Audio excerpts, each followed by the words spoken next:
नमस्कार दोस्तों, आप सभी का स्वागत है हमारे चैनल पीसीएस सॉल्यूशन पर। और अपने आज के इस वीडियो में हम संथाल विद्रोह पर चर्चा करने वाले हैं। इसके पहले की क्लासेस में हमने भूमिज विद्रोह और कोल विद्रोह की चर्चा की थी। तो ये जो संथाल विद्रोह है, इसका प्रारंभ 30 जून 1855 ईस्वी को हुआ था। महाजनी प्रथा और अंग्रेजी हुकूमत के खिलाफ उपजा यह विद्रोह, जिसे संथाल हूल के नाम से भी जाना जाता है, और इसी की याद में हम हर साल झारखंड में 30 जून के दिन हूल दिवस भी मनाते हैं। यह वस्तुतः ब्रिटिश औपनिवेशिक शासन और साहूकारों के विरुद्ध हुआ एक विद्रोह था, और इसका जो इलाका था यह वर्तमान झारखंड और पश्चिम बंगाल के इलाकों में फैला हुआ था। इस विद्रोह की पृष्ठभूमि, हम इस विद्रोह के प्रारंभ होने की परिस्थितियों पर एक नज़र डालेंगे तो देखते हैं कि 1832 ईस्वी में ही ईस्ट इंडिया कंपनी ने वर्तमान झारखंड में दामिनी कोह क्षेत्र का सीमांकन किया था। और ये जो दामिनी कोह का क्षेत्र था, इसके अंतर्गत भागलपुर से लेकर राजमहल की पहाड़ियों तक का जो वन क्षेत्र था, यह शामिल था। ब्रिटिशों ने संथालों को इस क्षेत्र में बसने के लिए आमंत्रित किया और इस वादे के साथ उन्हें आमंत्रित किया कि आप यहाँ आएँ, आपको यहाँ कृषि के लिए भूमि दी जाएगी, अच्छी आर्थिक सुविधाएं दी जाएंगी। हालांकि इसके पीछे उनका मूल उद्देश्य वनों को साफ करके खेती करवाना और उसके बाद राजस्व की उगाही करना ही था। बड़ी संख्या में उनके इस आमंत्रण पर बड़ी संख्या में संथाल यहाँ आए भी। धालभूम, मानभूम, हजारीबाग, मिदनापुर आदि सभी इलाकों से काफ़ी संथाल धीरे धीरे यहाँ आकर के बसने लगे और कृषि कार्य, वनों को काटा जाने लगा और कृषि कार्य प्रारंभ हो गया। किंतु धीरे धीरे यहाँ की जो अर्थव्यवस्था थी, कर संग्रह करने वाले जमींदारों और महाजनों के कब्जे में आने लगी। जैसे जैसे ईस्ट इंडिया कंपनी ने राजस्व में बढ़ोतरी की, या भोले भाले जो संथाल आदिवासी थे, जब इस राजस्व को चुकाने में इन्हें दिक्कत आने लगी, या यूँ कहें कि ये समर्थ नहीं हो रहे थे, तो ये महाजन जो बाहर से आकर इस क्षेत्र में बसे थे, इनसे इन लोगों ने कर्ज लेना प्रारंभ किया। और यहीं से ये जो भोले भाले संथाल लोग थे, इनके इस कुचक्र में, यूँ कहें कि महाजनी प्रथा के कुचक्र में फंसते चले गए, क्योंकि ब्याज की जो दरें थी वह काफ़ी बढ़ा करके वसूली जा रही थी। बाहरी लोग जो थे, जिन्हें ये संथाल दीकू के नाम से पुकारते थे, इसके अलावा कुछ व्यापारी लोग, इन लोगों ने संथालों को जो ऋण दिया, इस पर भारी ब्याज वसूलने लगे। कभी कभी तो 50 से लेकर 500% तक ब्याज वसूली के भी उदाहरण देखने को मिलते हैं। इसके अलावा इनकी ज़मीनों पर भी धोखे से कब्जा किया जा रहा था और बंधुआ मजदूरी भी आम बात हो चली थी।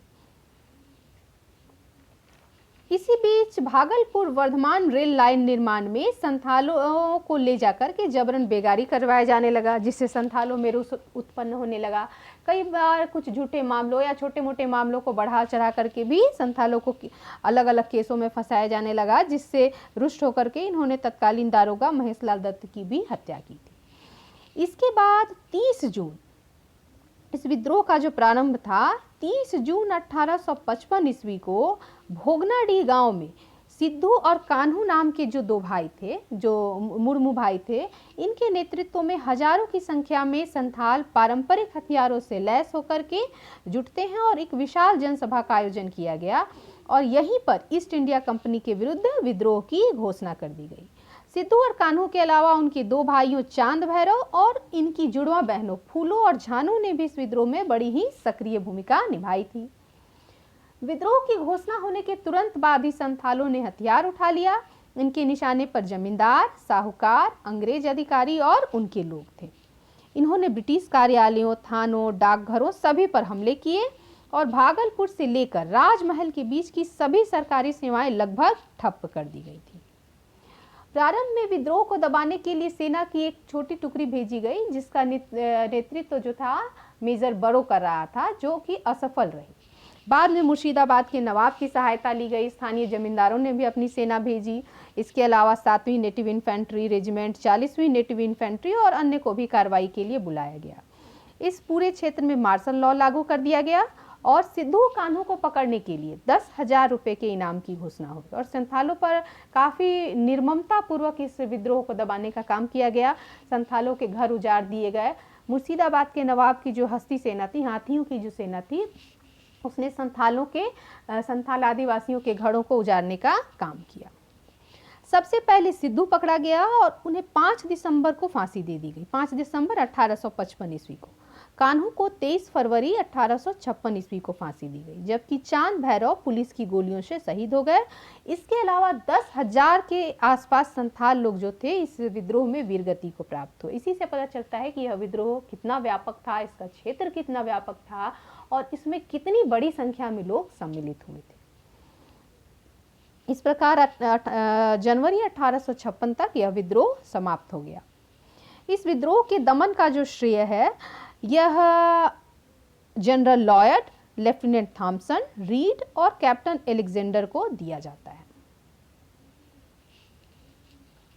अगर इस विद्रोह के परिणामों पर चर्चा करें तो यह झारखंड के इतिहास में काफ़ी विशिष्ट स्थान रखता है, क्योंकि ये जो विद्रोह था इसने आगे के विद्रोहों के लिए भी एक यूँ कह सकते हैं कि मार्ग प्रशस्त किया या एक रास्ता दिखाने का काम किया, एक हौसला देने का काम किया। इस विद्रोह के परिणाम स्वरूप पृथक संथाल परगना क्षेत्र की स्थापना हुई, जिसमें दुमका, देवघर, गोड्डा और राजमहल को उप जिले बनाया गया। इस क्षेत्र को निषिद्ध क्षेत्र घोषित करते हुए यहाँ बाहरी लोगों के प्रवेश और गतिविधियों को भी नियंत्रित कर दिया गया। बाद में जॉर्ज यूल के नेतृत्व में नया पुलिस कानून पारित किया गया और आगे चलकर संथाल परगना काश्तकारी अधिनियम, संथाल परगना टेनेंसी एक्ट लागू किया गया और जनजातीय भूमि के हस्तांतरण पर रोक लगा दी गई। तो ये था संथाल आंदोलन और इससे जुड़े हुए सभी प्रमुख तथ्य। आशा करते हैं कि हमारा आज का यह वीडियो आपके आने वाली झारखंड की सभी परीक्षाओं के लिए काफ़ी उपयोगी सिद्ध होगा। तो अगर आपको हमारा आज का यह वीडियो अच्छा लगा तो इसे लाइक करें और ज़्यादा से ज़्यादा संख्या में शेयर करें। और अगर आप हमारे चैनल पर नए हैं तो इसे सब्सक्राइब करें और ऐसे ही अन्य उपयोगी वीडियोस को देखने के लिए आप हमारे चैनल की प्लेलिस्ट में जा सकते हैं। तो चलिए मिलते हैं अपने अगले वीडियो में, तब तक के लिए धन्यवाद।